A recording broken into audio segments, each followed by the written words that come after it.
Hello, everybody. I'm Rhino, and I'm with Firefly Alibi.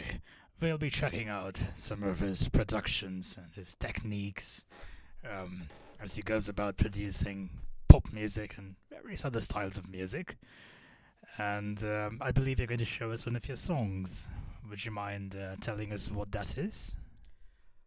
First of all, hi Rhino. Hi, Firefly! So happy that you came for the walk and everything else, and it's always fun to have you around. Uh, yeah, so the song that I'd like to show you and possibly answer any questions you might have is a song called "Grow Up" that I produced for Nell Dare, which is the greatest song. Yeah, no, I mean it sounds really nice. It's a '90s style pop song, and it has all those reverse guitar elements and stuff that you usually hear from there, including a hey synthetic. I mean, sorry, a synth solo in as a bridge, stuff like that. So, might we listen to the song from start to finish first, perhaps? Yes, and like if it stops playing in the middle, I'm sorry. I have a computer that may or may not participate. Alright.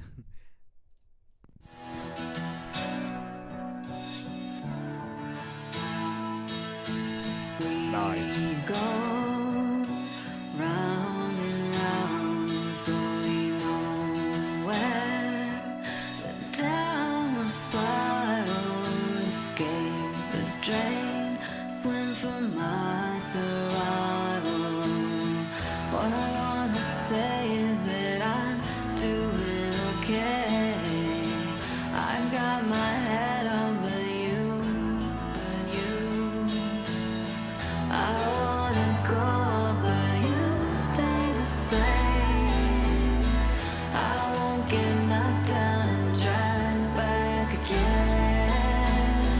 I wanna grow up, but you stay the same. You stay the same.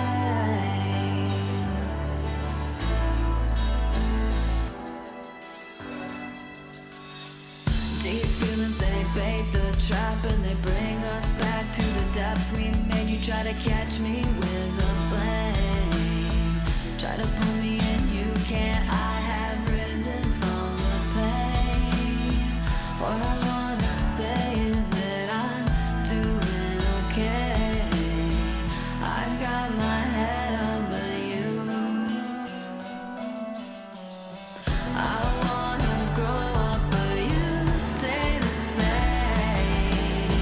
I won't get knocked down and dragged back again. I wanna grow up, but you stay the same. I can't risk drowning, so I walk away.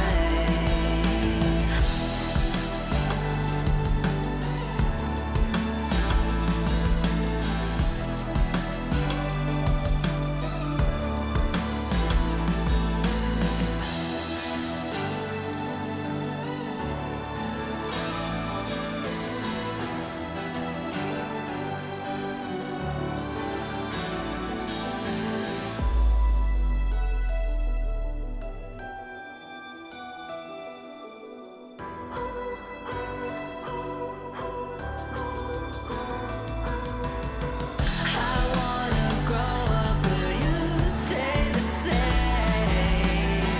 I won't get knocked down and dragged back again. I wanna grow up, but you stay the same. I won't risk drowning, so I walk away.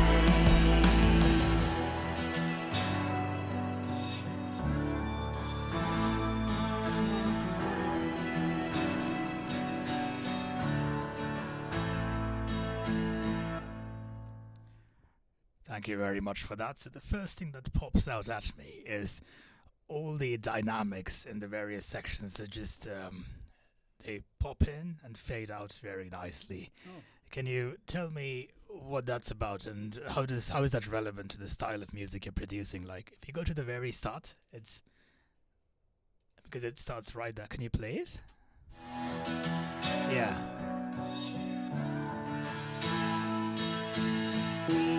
What are you doing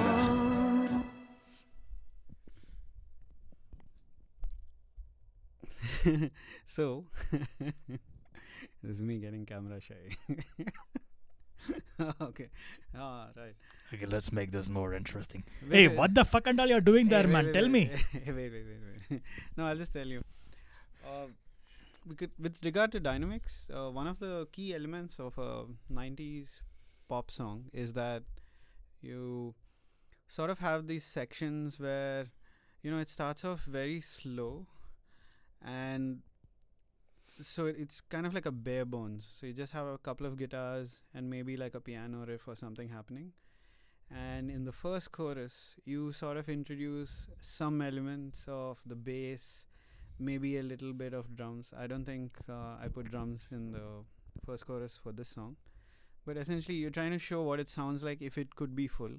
And then again, you take it out by the time you come to the second verse.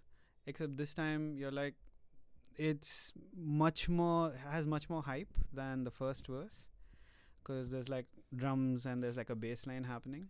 So the hype that you create is by adding more in it. Yeah, so if we listen to like the first chorus, right?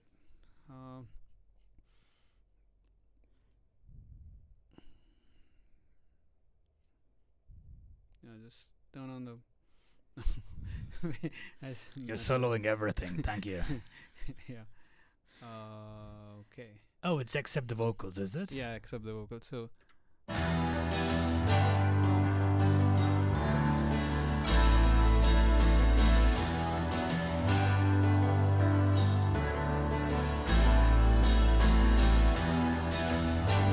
So the market thing that's making it sound full is this bass right here, without which. Oh, whoa. So that adds that hype, it just adds like one rich roundness to it. Can you put it back? And another thing that happens is the addition of this piano, which is playing a lot of, I think, 8th notes or 16th notes or something, without which. So you're adding more energy without necessarily changing the structure of the music.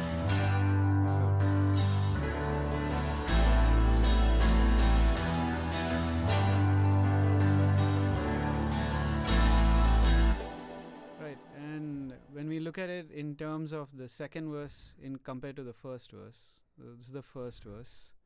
It's kind of like the idea of what the atmosphere and vibe is. Right. But now we're saying let's add more energy and change the vibe a bit, right? So you add some bass and drums, but you add a different sort of bass. Like I think we chose to put a 808 here, as opposed to the Reese bass in the first chorus. So.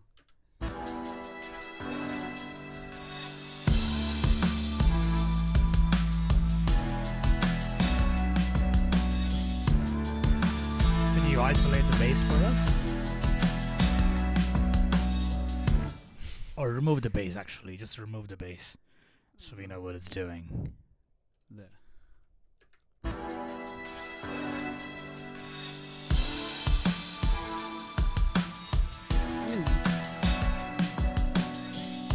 Add it back.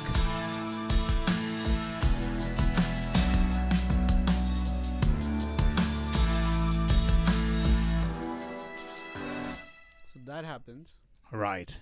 And for the next chorus, pre-chorus is sort of like a, just a section in between where there's, something of the quality of the chorus and something of the quality of the verse, sort of to get it from one section to the other.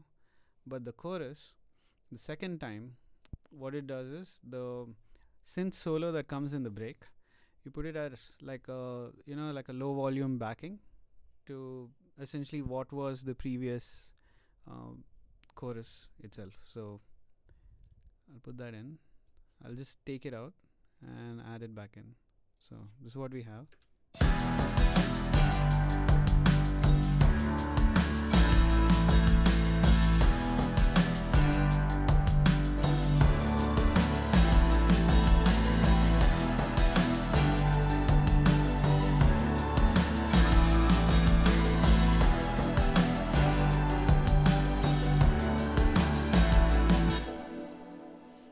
Excellent. which in the instrumental break you hear a lot more layers of the same melody playing, so it pops out of the mix.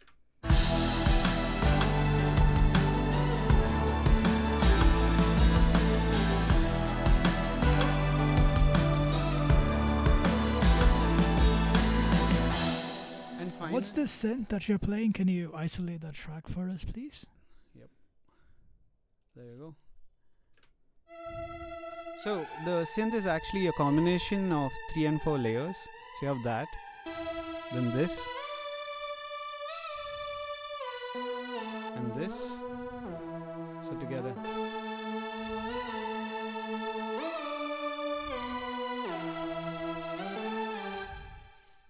Whoa.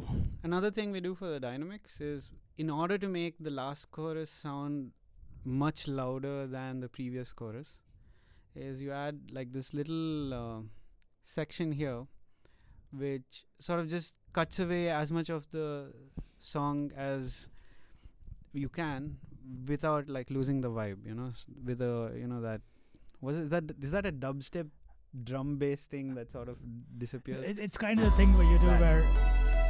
The sub, Yeah. right.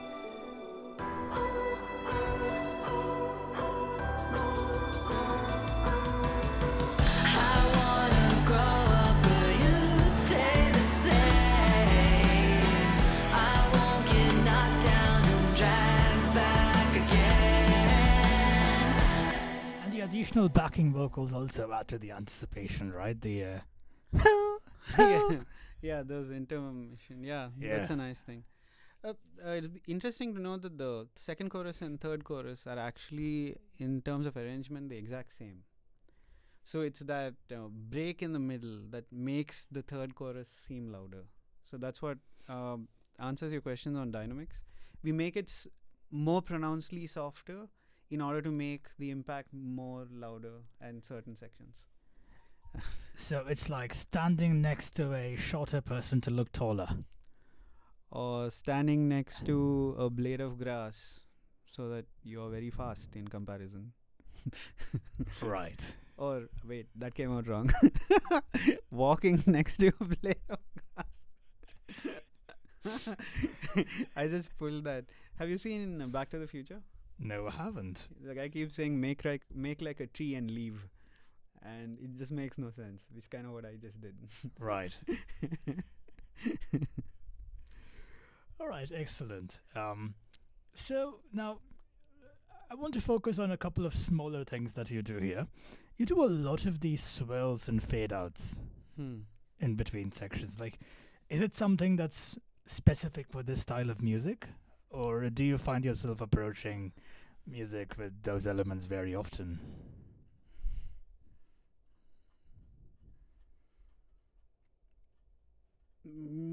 Well, looks like I've converted all automation into printed audio files. I can't show it per se, but most pop music has a lot of these swells and fade outs.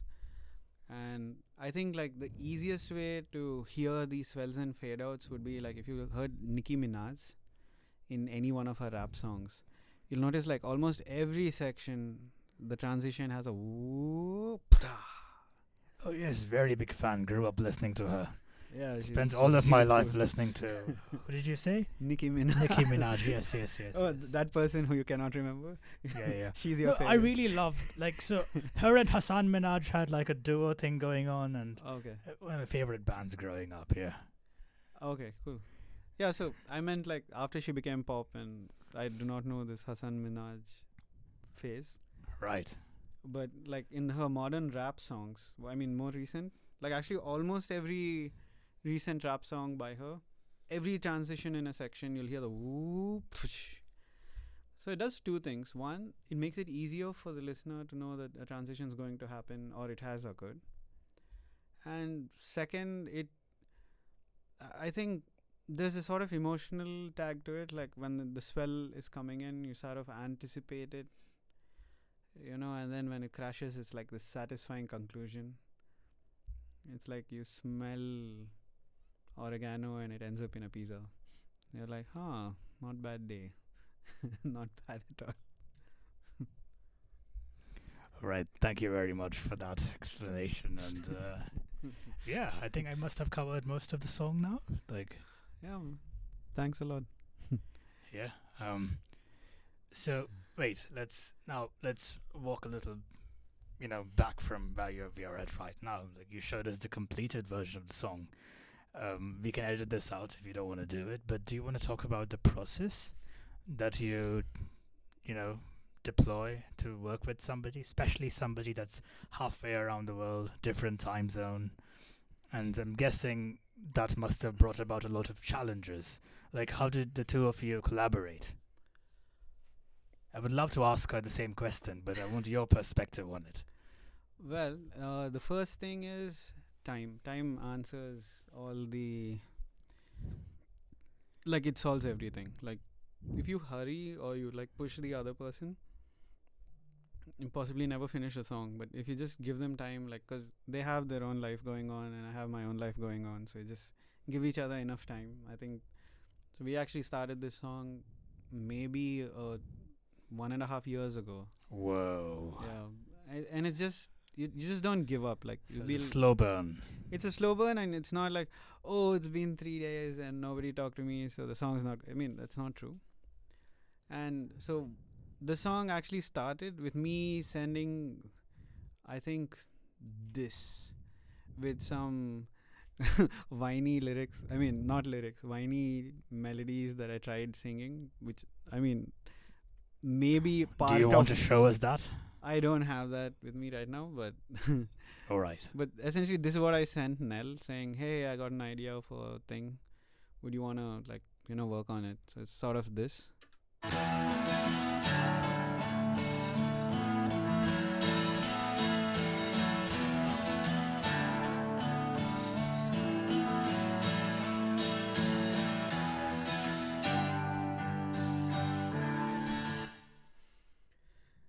And Nell, being the phenomenal songwriter that she is, actually sent me these. All of them? Yeah, she did. Damn. So we had from nothing to this. We go round and Then round, the slowly chorus. no. I wanna go, but you stay the same. I won't get knocked down and dragged back again. And then we have the second verse, which is more rap-like. Deep feelings, they bait the trap and they bring us back to the depths we made. You try to catch me with the blame, try to pull me in, you can't. I have risen from the pain. You know what I noticed there? Like, I know this is probably not planned, but it works. She doesn't seem to be using a pop filter. So in the rappier part, all her pa it pops, and it kind of goes in sync with the beat of the music. Yeah, she was very particular that she wanted it to sound authentic and not over-processed. Are you telling me a pop filter is over processing? No, we did put a pop filter. Sorry, we did put a pop filter, and without a pop filter, it sounds much worse. Yeah, but the pops work musically. So the thing is, when you're looking at a very dense mix, you want some of the pops to remain as pops, because if you listen in context, you can't hear pops per Show se. me. Deep feelings, they bait the trap and they bring us back to the depths. Oh, yeah. And you try to catch me with a. So it matters a lot. Like one of the things I found out through a lot of mixing practice is you want the pas and bas and cars to stick out, because otherwise it just sounds like they're singing from 20 kilometers away or 20 miles away. Whatever conversion. Fascinating. So she sent this, after which we built up, I'd say, up to here in terms of the song.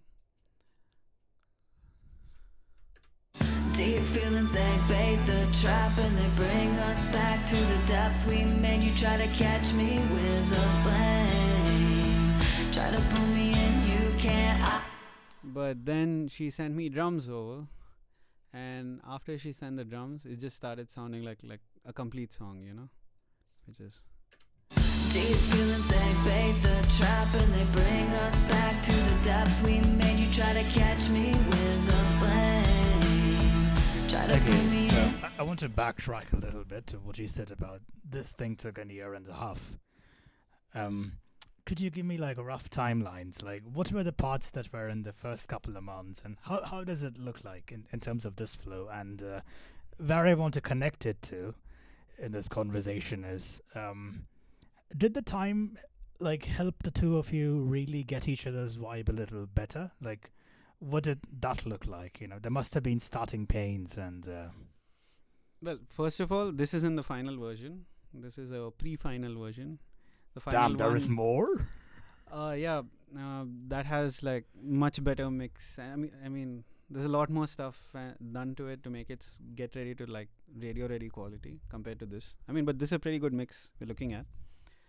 In terms of timeline, so what it looks like is one or both or whoever has an idea, and you sort of let the collaborator know that you have the idea. In my case, it was me with my reverse guitars and strums and little bit of bass or whatever, and some idea for, I mean, not great idea for vocal melody, but it's kind of to point a person in the direction. Like, I was trying to tell Nell that not sing like this, but more like, I'm prepared to like take this song like all the way. Like, it's kind of like, hey, I'm ready to work on the project kind of thing. At which point, like, I waited for a while and I got the lyrics, which were great. And then Is it possible to share how long it took her to get to the stage where she had lyrics ready? I know it's her process and not yours, but I'm curious. honestly, I don't remember. I mean, because there's so many other projects going on. I just know, like, maybe she took a week or 2 weeks, because I think the lyric writing was done very fast. And also the melody writing was done pretty fast. And we had like a very rough version of the track out in some kind of songwriter forums that we put it out for feedback to see like if we could try to get sync placements or something, like what people would say, where we could improve and stuff. And then something happened, and after a while I think the rest of the time was it slowly getting more polish. Like, I could say that at one of the stages, like, she sent over pianos, so I only played like this bit of piano. So this is what it sounded like. But then she added a lot more piano elements to it, like, to make it that full rich sound, as if like the piano's enveloping from all over the place. She also had some piano riffs she added. So that was the next step. And then we got like a couple of mixes out like that. I don't know, man. Maybe the timeline was 6 to 8 months. I don't know when it happened. Interesting. But what you're telling me is that a bulk of the time that the two of you spent was after the structure was ready, and then you just kept refining it over several months. I think the final version came up, like, I mean, we were like, we knew we had something that we were ready to put out, like, I think when the drums came up. Like, she got some drums recorded and sent them over, and like now we know, like now we knew kind of that we were ready to get it out. And after that, it was mostly about setting a date for release, planning, marketing stuff, and getting the mix to its like final form. So I think that was like a hectic 2 weeks, because once we have the deadline, then we stop prioritizing other work. And the last 2 weeks were like intense mixes going back and forth and trying to fine tune the arrangement and the volumes of certain parts exactly how we want. I think in this earlier version, uh, I think there's a places where I slightly cranked up autotune just to get the idea of the song out. But in the final version, like obviously dialed the autotune down like way back. So it has more of her like raw performance. Like sometimes when you're mixing and getting ideas across, it's just easier to have like, so this is what the notes are doing thing. But when you want to like present it to everybody, then I think you need more of what you want your authentic self to show. On that subject, now you have piano parts, and she had piano parts. Did you both record them in your own instruments, or was it more MIDI and then you have a common instrument that both the tracks were processed through? Oh no, I got audio files from her. I got audio files for drums. I got audio files for piano. So she recorded them. I played MIDI, but I'm not good at piano, so I kind of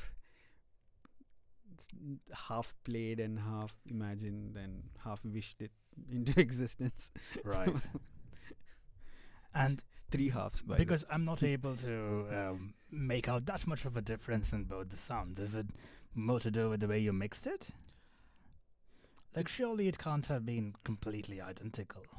Wait, it's not identical. So if we just listen to her piano, which I'd say sounds more real.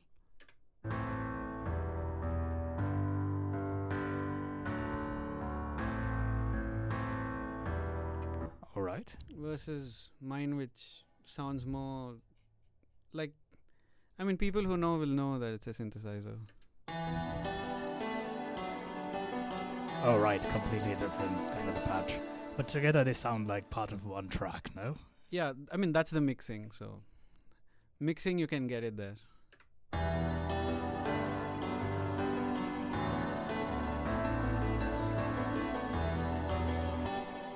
Yeah, and in context, like it could have been one piano playing both parts, right? Like you won't know.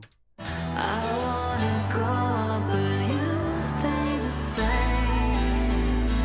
I won't get knocked down and dragged back again. One of the things I just like to say, I don't know if anyone's watched this long, but individual elements of a mix kind of sound a little fakey and weird, because when you're putting it together, you're creating something else which needs individual parts to not sound authentic all the way, which is why like just the piano, I mean, her piano sounds like really cool, but mine sounds like it's a little too sharp, little too bright and not real. But in context, it sort of like mixes in and makes the whole track really nice. Yeah, I can see that. And it's because you've used a whole lot of parts, and I mean, I guess I need to like add a tiny bit of background about myself for the audience, because my question starts making sense. So I come from a very jam band sort of a background where everything is done live. So there is just 4 tracks most of the time. Yeah. And from a person with that sort of a background, looking at this where you have 55 tracks, is the last one silent or? No, I think some of them are mix buses. I think this is just the stereo out. Okay. Yeah. Still, like, I think I put that in for the fades. Yeah. whoa. So, regardless, you have a whole lot of tracks and lots of production-y things going on there, and it's been very educational for me, personally. I'm glad. And I hope some of the viewers and listeners also appreciate it. What goes into composing and mixing and producing a pop song, and hopefully we'll have more of these videos coming in Yeah, the man. following weeks. Yeah. Where we walk through your process and educate some of the audience on what constitutes pop.